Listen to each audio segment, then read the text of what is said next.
नमस्ते दोस्तों। गरुड़ पुराण के पहले अध्याय को प्रेत कल्प के नाम से जाना जाता है, जिसमें जीवन के बाद की यात्रा और मृत्यु से संबंधित विषयों का विस्तृत वर्णन किया गया है। यह अध्याय मुख्य रूप से व्यक्ति की मृत्यु के बाद होने वाली घटनाओं, अंतिम संस्कार की महत्ता और प्रेत योनि से मुक्ति के उपायों पर केंद्रित है।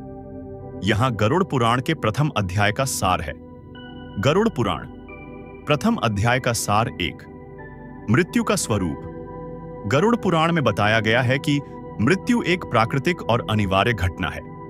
जब व्यक्ति का अंत समय आता है तो यमराज के दूत उसके पास आते हैं और उसके शरीर से आत्मा को निकालते हैं। इस प्रक्रिया को बेहद पीड़ादायक बताया गया है, खासकर उन लोगों के लिए जिन्होंने अपने जीवन में बुरे कर्म किए हैं।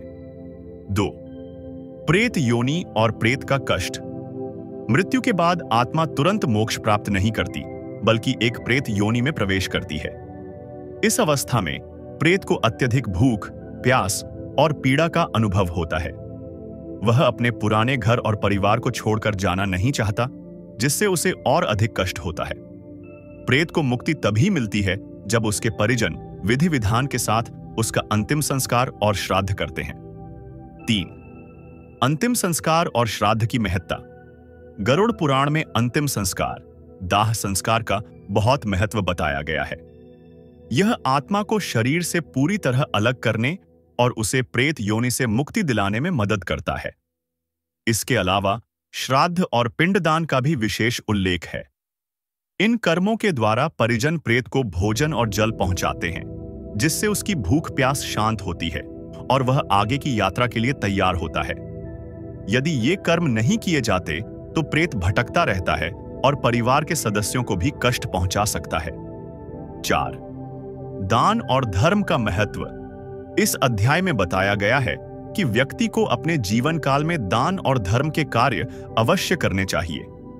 दान पुण्य से आत्मा को सद्गति मिलती है और मृत्यु के बाद उसे कम कष्ट होता है। जो व्यक्ति जीवन भर अच्छे कर्म करता है, उसकी आत्मा को यमदूतों के बजाय विष्णुदूत लेने आते हैं और उसे सीधे स्वर्गलोक या विष्णुलोक में ले जाते हैं। 5। वैतरणी नदी। गरुड़ पुराण में वैतरणी नदी का वर्णन है, जिसे पार करना हर आत्मा के लिए अनिवार्य है। यह नदी खून, मवाद और अन्य गंदी चीजों से भरी हुई होती है। इस नदी को पार करने का कष्ट उन लोगों को अधिक होता है जिन्होंने जीवन में कोई दान नहीं किया। जो व्यक्ति गौदान करता है वह इस नदी को आसानी से पार कर लेता है, क्योंकि गाय की पूंछ पकड़कर वह पार उतर जाता है। 6। आत्मा की 13 दिन की यात्रा। मृत्यु के बाद आत्मा 13 दिनों तक अपने परिवार के आसपास रहती है। इन 13 दिनों में किए जाने वाले कर्म, जैसे दशगात्र और पिंडदान, प्रेत को एक नया शरीर प्रदान करते हैं, जिसे यातना शरीर कहते हैं। इसी शरीर से वह आगे यमलोक की यात्रा करता है। यह अध्याय हमें सिखाता है कि जीवन में अच्छे कर्मों का बहुत महत्व है और मृत्यु के बाद भी हमारे कर्म ही हमारे भाग्य का निर्धारण करते हैं।